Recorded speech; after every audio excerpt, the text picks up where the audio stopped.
반갑습니다. 네. 오늘은 우리의 걸음이라는 제목으로 함께 말씀 나누도록 하겠습니다.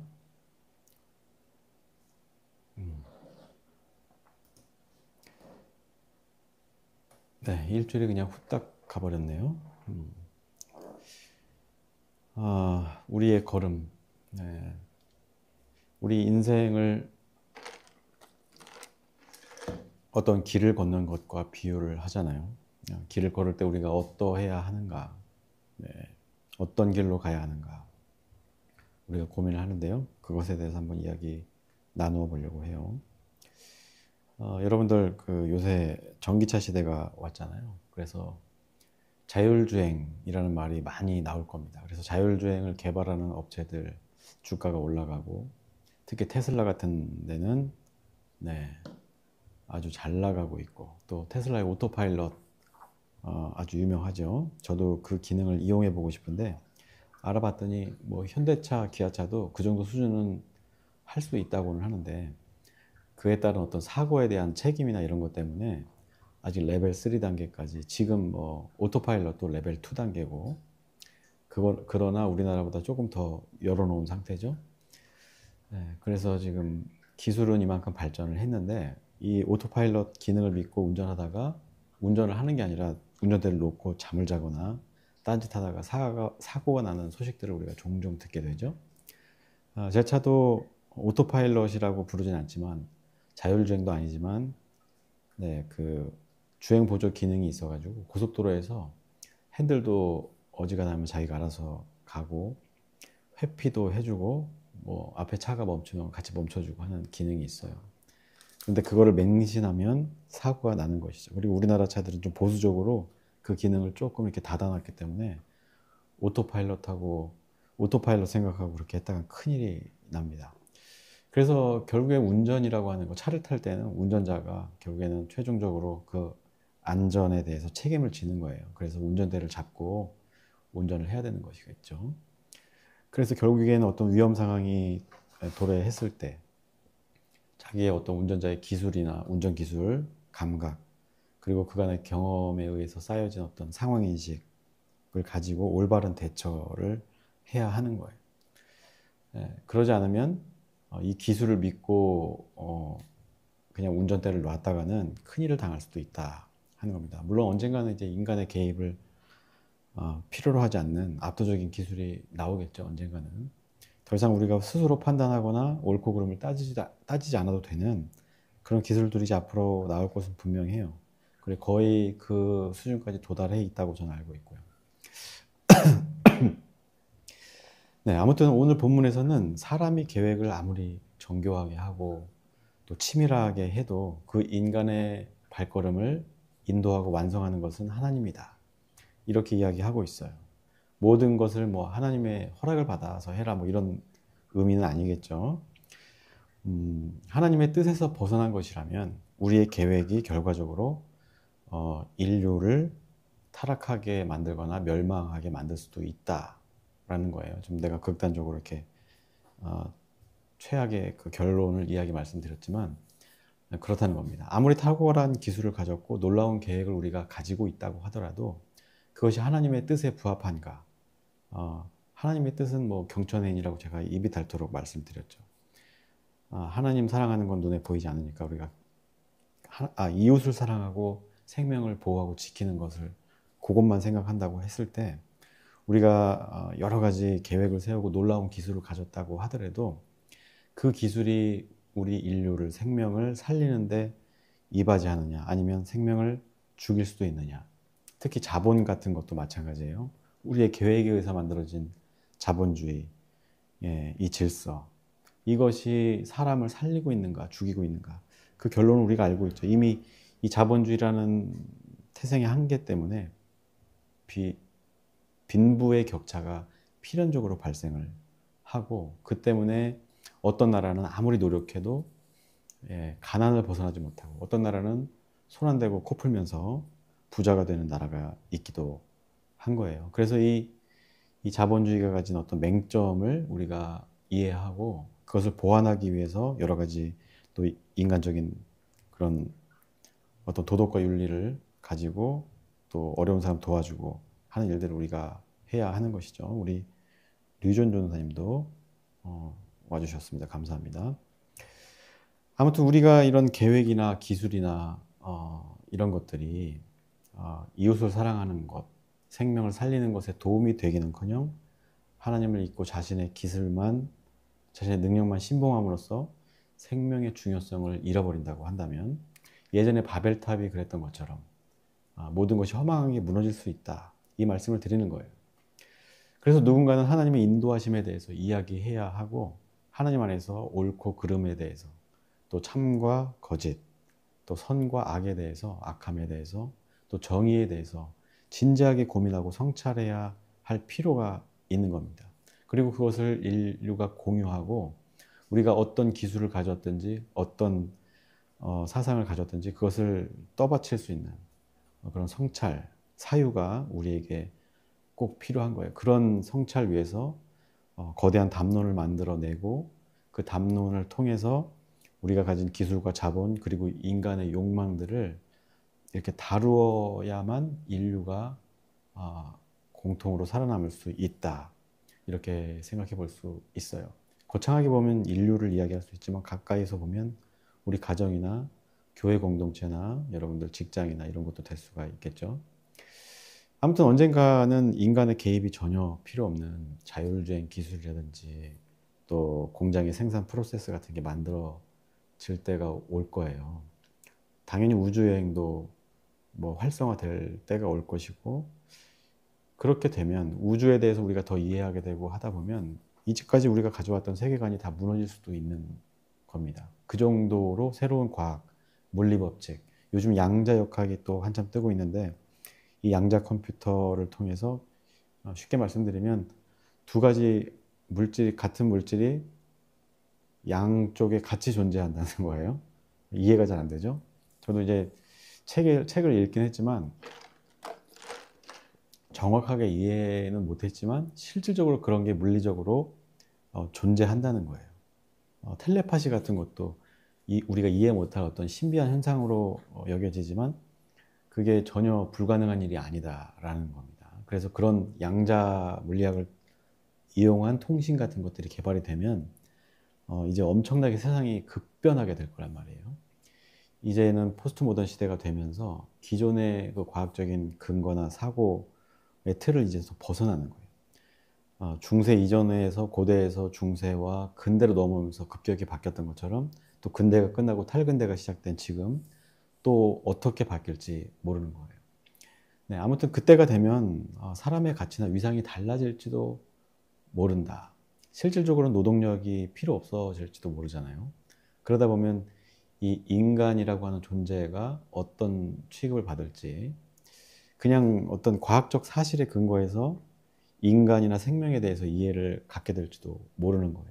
또 외계인이나 이런 것들과 교류를 하게 된다면 더 그럴 수도 있고요. 그럼 이제까지 우리가 하나님 사랑하고 이웃을 사랑해야 한다는 그 절대적인 가치도 어떻게 보면 무너질 수도 있는 지경에 이를 수 있다는 거예요.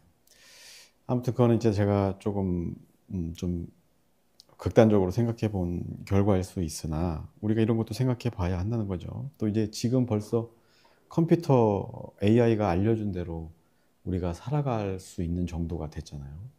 이제는 우리가 생각하지 않아도 우리가 노동하지 않아도 이 물질 세계는 아무 이상 없이 돌아갈 수 있는 그러니까 우리 인간이 생각하기를 멈추어도 되는 그저 그냥 욕망에 따라서 즐기기만 하면 되는 시대가 올 수도 있다는 거예요. 이건 단순히 일자리가 없어진다 이것만 의미하는 건 아닐 거예요. 그때가 되면 이제 재화를 기계들이 생산하니까 그 재화를 통해서 얻는 이익은 인간이 공통적으로 나누어 갖겠죠. 그런데 거기서 멈추는 게 아니라 우리가 사유하는 것도 멈춰버린다는 거예요. 사유한다는 게 뭐예요? 어려운 말 같지만 결국에는 생각하는 거죠. 쉽게 얘기하면 무엇을 생각하느냐. 하나님의 뜻이 무엇인지 우리의 존재가 무엇인지 우리 존재의 이유가 무엇인지 끊임없이 탐구하는 거예요. 그것을 그만두는 것은 우리가 세우는 모든 계획의 결과가 어떠하든 상관이 없다. 라는 거예요. 이 얘기는 뭐냐면 우리가 계획을 세우지 않아도 기존의 어떤 기술이나 자본이 원하는 대로 우리 인류가 끌려다닐 수 있다는 겁니다. 우리가 영화에서 종종 보지만 로봇을 만들어 놓고 로봇가 이제 인간과 우호적인 관계를 잘 지내다가도 그 컴퓨터가 로봇가 인간의 어떤 개입이 모든 인류를 망칠 수 있다라고 판단을 한다면 어떻게 되겠어요? 네. 더 이상 이제 인류가 존재할 수 없는 그런 시대가 될 수도 있다는 것이죠. 우리가 계획을 세우든 뭐 생각을 뭐 할 필요가 없으니까 계획도 세울 필요 없지만 어떤 결과가 나타나든 상관이 없어지는 거예요. 우리가 생각하기를 그치면. 쉽게 말하면 그냥 돈이 되면 그 돈이 가리키는 방향으로 사람들은 그냥 일개미처럼 움직이는 그런 인류가 될 수도 있다. 이게 비극인 것이죠. 우리가 어떤 소명의식을 갖고 사명감을 갖고 살아가는 것이 아니라 그냥 우연히 쓱 그어진 어떤 선처럼 그냥 우연히 생긴 존재가 우연히 어떤 일을 하다가 그냥 아무 이유 없이 살고 죽고, 네. 무엇이 행복일까를 여기서 우리가 생각해 보는 거예요. 인간만이 생각할 수 있는 거죠. 행복하고자 하는 그 마음. 우리가 부를 누린다고 해서 행복할까요? 그렇다면 돈 많은 사람이 스스로 목숨을 끊는 일을 설명할 수가 없죠. 또 가난하다고 불행하기만 할까? 불행하다고 해서 가난한 사람들이 다 죽음으로 내몰리는 것도 아니고 스스로 목숨을 끊는 것도 아니죠. 그게 아니라는 건 우리가 이성적으로 다 알고 있어요.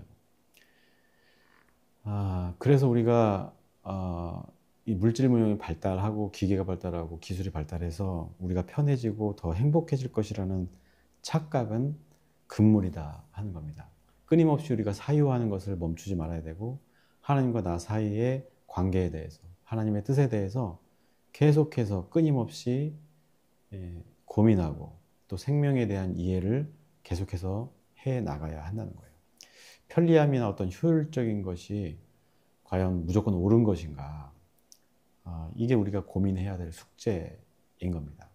그런 것들을 추구해야겠지만 그 편리함이나 기술이나 효율에 너무 지나치게 의존하다 보면 이 얘기는 바꿔서 얘기하면 생각하기를 포기한다면 아주 위태로워지는 거예요. 제가 오늘 거기 뭐 안내 말씀에도 써놨지만 그 논어의 한 대목을 읽어드릴게요.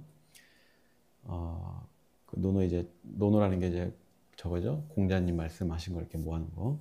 자왈 공자님 말씀하시기를 학이불사 즉망 배우고 불사 사유하지 않으면 생각하지 않으면 즉망 망한다는 뜻이 아니고 이게 그 배우기만 하고 생각하지 않으면 아무것도 얻는 게 없다. 얻을 게 아무것도 없다라는 뜻이 됩니다. 네. 그러니까 배우기만 하고 말하자면 이게 그거예요. 기술만 발전하고 우리가 수학적인 거, 과학적인 거, 뭐 생물학적인 거를 배우기만 하고 거기에 대해서 깊이 고민하지 않고 이 기술이 어떤 결과를 낳을지에 대해서 고민하지 않는다고 하면 얻는 것도 없고 망할 수밖에 없다. 네. 그리고 또 하나는 사이 불학 즉태 사유 생각하면서 불학 배우지 아니하면 위태롭다. 네, 이 두 가지를 같이 묶어서 생각해야 돼요. 배우기만 하는 거 쉽게 말하면 기술 같은 거 과학 기술 뭐 이런 것들이죠. 뭐 지금 그렇잖아요. 이공계 과학기술이 생각하는 학문, 사유하는 학문, 철학이나 신학이나 뭐 문학, 심리학보다 훨씬 빨리 빠른 속도로 발전하고 있어요. 그리고 대학에서도 이공계 쪽에 지원을 많이 하고 있고요. 저도 이제 그렇게 시작하게 된 때에 대학원 생활을 해서 그 논문 대회 같은 게 있는데 교육부에서 하는 거 도전을 해보려고 해도 기회가 되게 적더라고요. 지금은 더 한 것 같기도 하고요. 아무튼 철학이 과학기술을 따라가지 못할 정도로 과학기술이 발달하면서 이제 철학이나 신학이 뒤처지기 시작한 게 이미 오래됐고요. 당연히 신학은 19세기, 20세기, 18세기쯤부터 이어져온 그 신학의 체계에서 머물러 있어요. 그래서 설교에서 많이 인용되는 사람들이 다 18세기, 19세기 사람들, 네, 뭐 이런 사람들이 머물러 있고, 뭐 옛날에 우리 신학자 뭐죠? 갑자기 이름이 생각이 안 나네요. 우리가 많이 인용하고 지금도 인용되고 있는 말들의 대부분은 예전에 어거스틴이나 또 마틴 루터나 뭐 이런 몇몇 사람들의 사상에서 벗어나지 못해요. 그때 당시만 해도 과학적 사고가 발달하긴 했으나 지금처럼 폭발적으로 발전하기 전의 일이기 때문에 지금은 또 다른 신학이 쏟아져 나와야 되는데도 불구하고 이미 19세기, 20세기부터는 신학이 이 과학에 대해서 말하자면 문을 닫고 더 이상 과학이 묻는 질문에 대해서 대답하지 않기 시작했거든요. 그러니까 우리의 신앙 체계라고 하는 거, 교회라고 하는 체제가 어떤 사유에 갇혀 있냐면 근대 신학, 근대 철학의 그 사유의 범위 안에 갇혀 있다. 그러니까 지금 21세기를 교회가 따라가지 못하는 거예요. 여러 가지 이유가 있지만 교회가 타락하는, 아예 망가지고 쇠락해가는 큰 이유 중에 하나가 여기에 있어요. 근본적으로는. 그 외에 이제 이것들이 무너지니까 당연히 윤리적으로 도덕적으로도 무너져 가는 것이고요. 뭐 당장은 먹고 사는 문제가 급하기 때문에 어쩔 수 없는 선택이긴 하지만 이 생각하기를 멈추는 것은 우리를 망하게 하는 거예요. 가까이서 보면 교회를 망하게 하는 것이고 그렇습니다. 그래서 우리는 배우는 것과 생각하는 것의 균형을 가져야 돼요. 저는 이제 생각하자고 하는 쪽을 더 강조하는 편이긴 한데 그게 더 중요하기 때문이 아니라 너무 배우기에만 새로운 문물이나 새로운 기술을 습득하는 데만 몰두하고 그것을 어떻게 다룰 것인가 하는 문제에 대해서는 등한시하는 사회의 분위기가 있기 때문에 제가 어떻게 보면 약간 생각하는 쪽으로 많이 주장을 하는 것 같아요. 그러나 지금 말씀드리는 건 이것이 균형을 이루어야 한다는 겁니다. 우리가 생각하기 때문에 우리 자신 그리고 어떤 기술의 존재가 가치를 가지는 거예요. 제가 데카르트 말씀도 지난주에 한번 드렸던가요? I think, therefore I am. 나는 생각한다, 그러므로 존재한다. 말하자면 나의 모든 것을 부정할 수는 있어요. 기술도 부정할 수 있고 모든 것을 다 부정할 수 있지만 그것을 생각하고 옳은지 그른지에 대해서 판단하려고 하고 가치를 생각하는 그 본체, 주체는, 그 존재는 존재한다는 것이죠. 그래서 우리가 생각하기를 그친다는 것은 우리의 존재가 사라지는 것이고 그냥 기계적으로 사람이 이 기술과 융합돼서 그냥 어떤 형태로 그냥 흘러가는 것일 뿐이다. 좀 어려운 말씀 드려서 죄송합니다. 아무튼 우리는 이 존재 위에서 기술이나 자본이 제 역할을 할 수 있도록 해야 한다는 거예요. 그러지 않으면 우리는 생각하기를 멈추고 기계처럼 다른 기계와 동화돼서 하나의 부속품처럼 살다가 의미 없이 죽어간다. 네. 이 사실을 우리가 기억해야 한다는 거예요. 교회 생활도 마찬가지입니다. 신앙 생활도 똑같아요. 목사가 하는 말에만 의존하면, 그러니까 배우기만 하면 어떤 일이 벌어지는가? 얻는 게 없어요. 얻는 게 없고 맹목적인 사람이 돼요. 이번 내란을 겪으면서 우리가 뭘 느꼈어요? 저기 뭐 정광훈 같은 사람은 대놓고 막 앞에 나와서 설쳐댔지만 뒤에서 조용히 이 내란에 동조하고 내란 수계를 키워줬던 김장한 목사라든지 오정인 목사라든지 손영보 목사라든지 이런 사람들, 배우기만 하는 성도들을 데리고 있으니까 맹목적으로 잠시만요. 맹목적으로 그들을 따르고 그러다 보니까 이러한 사회 분위기가 만들어졌던 거예요. 결국에는 그 김장한 목사라는 사람이 뭐 압수수색을 당했죠, 이번에 특검에서.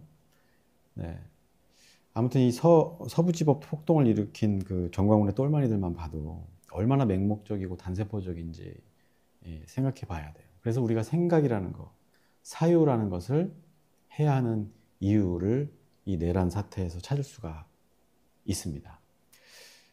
잠언 19장 21절에 보면 사람의 마음에는 많은 계획이 있어도 오직 여호와의 뜻만이 완전히 선다, 이렇게 이야기하고 있어요.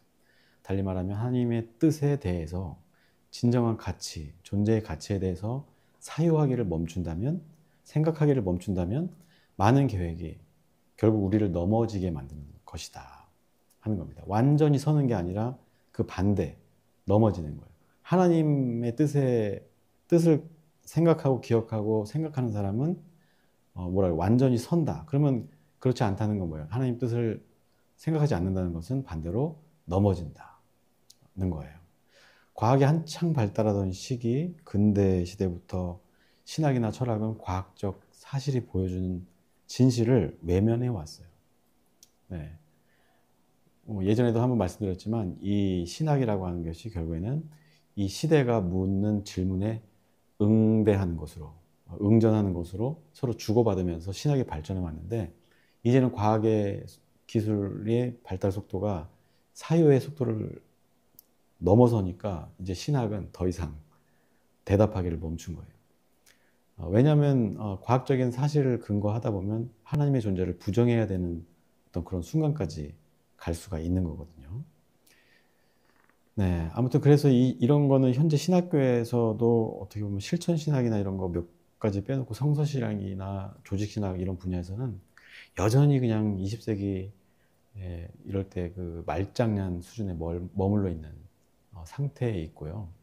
여태 우리가 믿어왔던 그 믿음이나 신앙의 체계에서 벗어나지 못하고 있어요. 그러니까 새 시대에 대해서 우리가 적응을 못하고 새 시대가 주는 새로운 물음에 대해서 답을 못하고 과거의 답으로 현재 답을 대신하니까 이 세상 사람들이 우리를 이상한 사람 취급을 하는 거예요. 제가 지금은 약간 학문적으로 좀 해설해서 말씀드리니까 좀 그렇지만 쉽게 얘기하면 그런 거예요. 지금 뭐 젠더 문제라든지 사회적 약자, 장애인에 대한 시선만 봐도 그래요.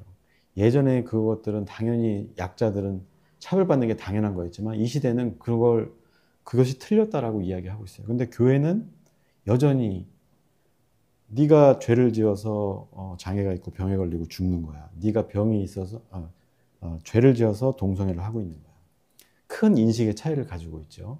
이 간극은 이제 더 이상 좁혀지지 않을 만큼 벌어졌다고 저는 생각하고 있어요. 그래서 교회는 배우기만 하고 생각하지 않고 오히려 이제 새로운 것에 대해서 진짜 배우기를 멈추고 있는 것이고 이 구시대적인 발상에 사로잡혀서 더 이상 얻을 게 없는 상태고 또 생각하기를 멈춰서 위태로운 지경에 이르고 있다. 그것이 사회 문제로 내란 때 그 교회들의 모습을 말씀드리는 거예요. 사회 문제로 그대로 나타나고 있는 거죠. 아무튼 이제 말씀 마무리할게요.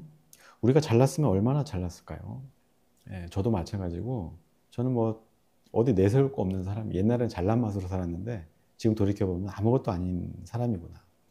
기술이든 자본이든 어떤 내가 가진 역량이든 있으면 얼마나 있는 거겠어요. 그것이 빛을 발하려면 내가 그것에 대해서 얼마나 이해하고 있고 그것을 어떻게 사용하는 것이 값진 것인가를 알고 있을 때, 생각하기를 멈추지 않을 때 내가 가진 기술이나 돈이나 이런 것들이, 지식이 빛을 발하는 거예요.